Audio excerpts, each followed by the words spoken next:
Hello, this is Jack, I'm Charles. and we are 2/3 of White Lies, and you're watching Toasted.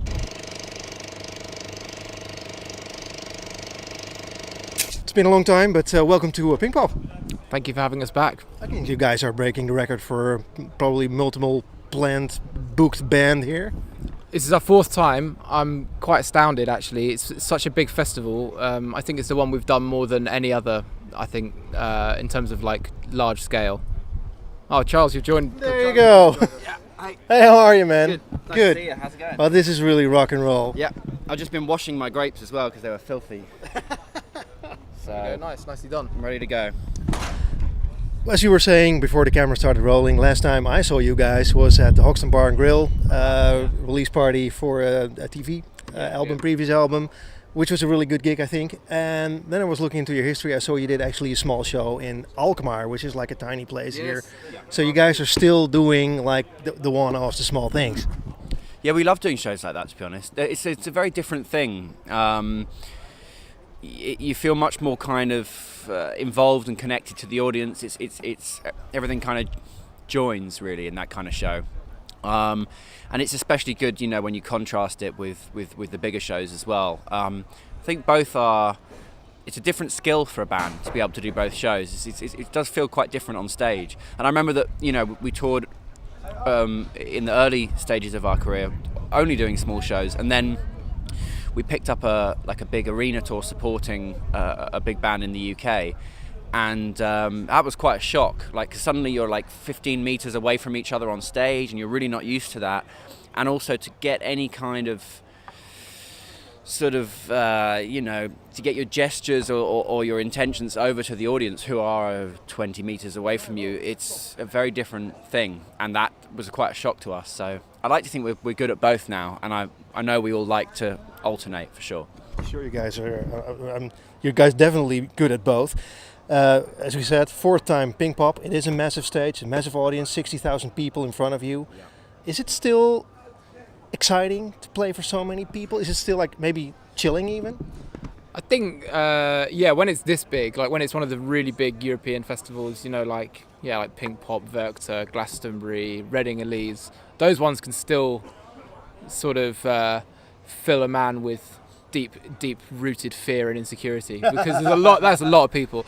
But in general, I think we have just got better at I think actually maybe part of touring and being a band and doing bigger shows is learning just to cope with pressure. And actually the main thing that I feel like has changed between like 2009 when we did our first ever Pinkpop and now is that I would be able to go on stage now, and after the show I'd be able to remember what had happened and have enjoyed the experience quite a lot.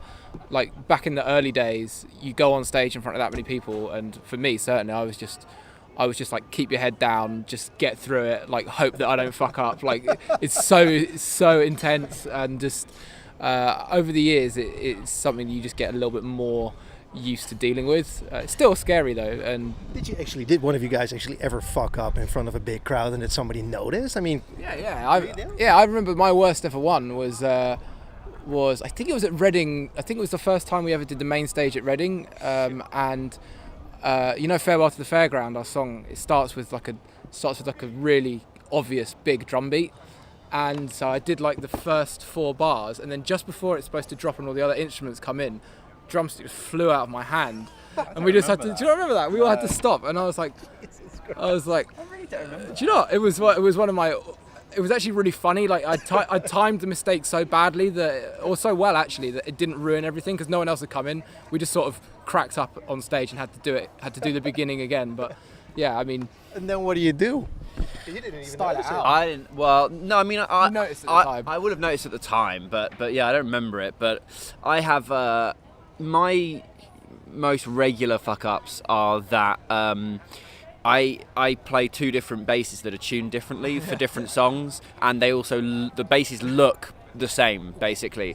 So and when the set list changes, I just sometimes forget which songs are for which bass, and so there have been a couple of times, especially in the songs that actually where there isn't bass like immediately.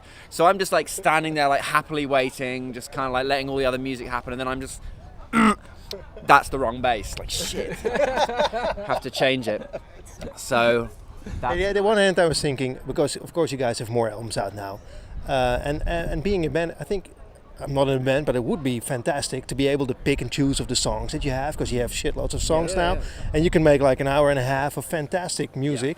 Are you guys still able to pick songs while you're on stage? Go like, let's change the set list and play another song? Not really, but you know what? That's not so much us as it is our crew and our production team, because we would love to be able to do that, and we could do that, but because of the way technology is these days, with lights and with the sound, they all have we follow them in some ways. They program the set like before the show, so all they are having to do is, the lighting guy between the songs presses next, and the lighting desk changes to the next setting for the next song. So if we suddenly go, I mean, to be honest with you, we should do it, because it just keeps them on their toes and means that they actually have to do a bit more work.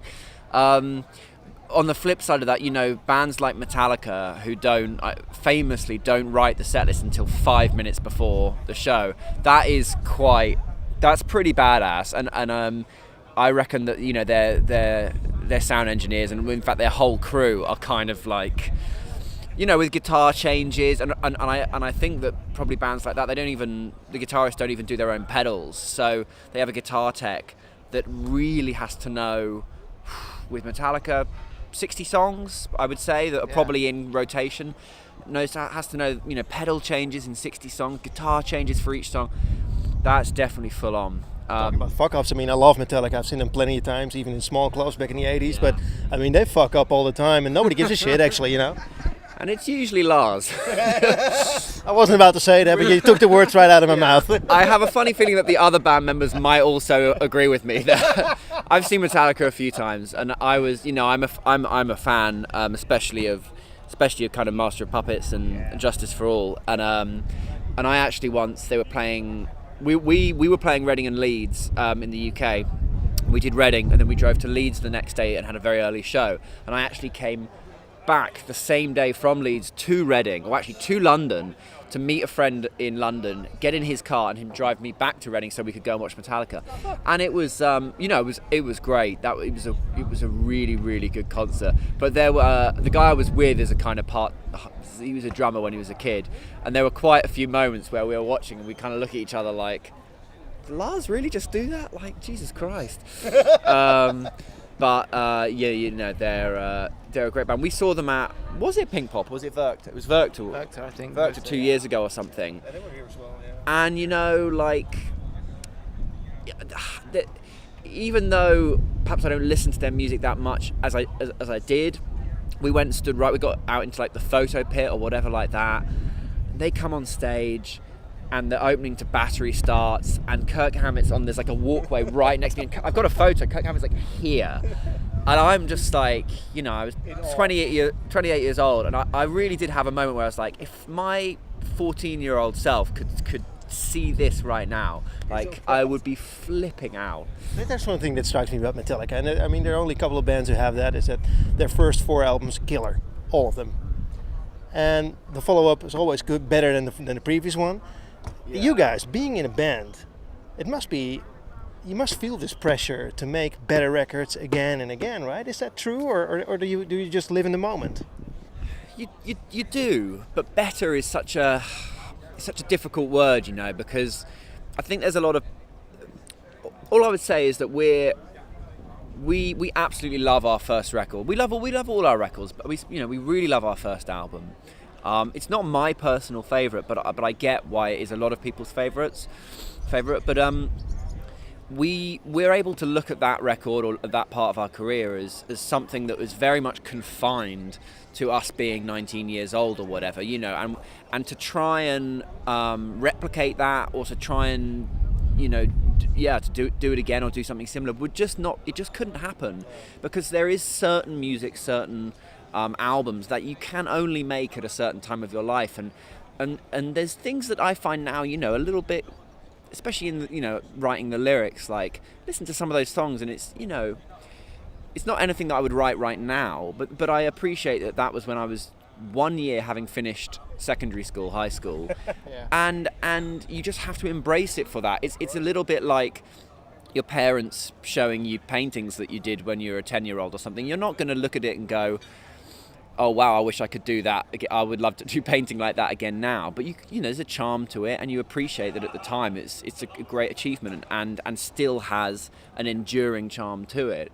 But when we come to make a new album, I guess what we're always trying to do is make the best and in some ways most appropriate record for like where we're at right now. So even Big TV, looking back on it, which is probably my favourite of our records. You know, there would be no point us sitting down to do our 5th record and going, you know what, Big TV was so good, let's just try and recreate what we were kind of doing then, because again, that was, I guess we were 24, 25, I think. 25, and again, when I listen to that record, I really do feel it's about being that age and what was going on in mine and our lives. I love that record. I think it's a really good one. I think it's a really complete record as well. Yeah. So I was actually surprised to find this record, because I've been listening to it, of course. This is going down really well. I mean, like shitloads of plays. Take It Out on Me already more than 3 million plays on Spotify. Really? I think, yeah, man. I didn't even know that. I think with things like Spotify, this is probably like, we're so, do you know what, as a band we've always been consistently useless, much to our various record labels' dismay, at like embracing technology at the right moment. So, you know, we get into stuff a good 2 years, 3 years after it's already been popular. So like, we started up on Twitter, and like we use Twitter a little bit now, but we're still still like 3 years back on that. But Spotify, this has been the first album where we've felt like, you know, let's really put it out there on all the platforms, let's promote it to everyone. And like, I think it's probably the first album for us where Spotify's been a really huge thing. So I'm pleased to see, like, yeah, and I often look at the Spotify numbers, I really get into that sort of thing, and it always pleases me to see album tracks which aren't singles, or tracks that we haven't sent to radio for radio play, that are still getting loads of plays, and they're the ones you think, okay, so these songs are ones that, you know, we should put in our set list. Like, these songs are connecting regardless. People just found these and they like these ones. So, like, there's a song on the record called Is My Love Enough, which we sort of and ah about taking out the set sometimes, because it's a bit slower, it's a bit more groovy. But then actually, when we're in Holland, we always play it, because we know the Dutch audiences love a sort of kind of slower, groovier song. But that song, it's never been a single. It's too long for that. It's just a bit of a jam out, really. But it seems to do really well, and like, it's always way up there on our Spotify charts, and that pleases me.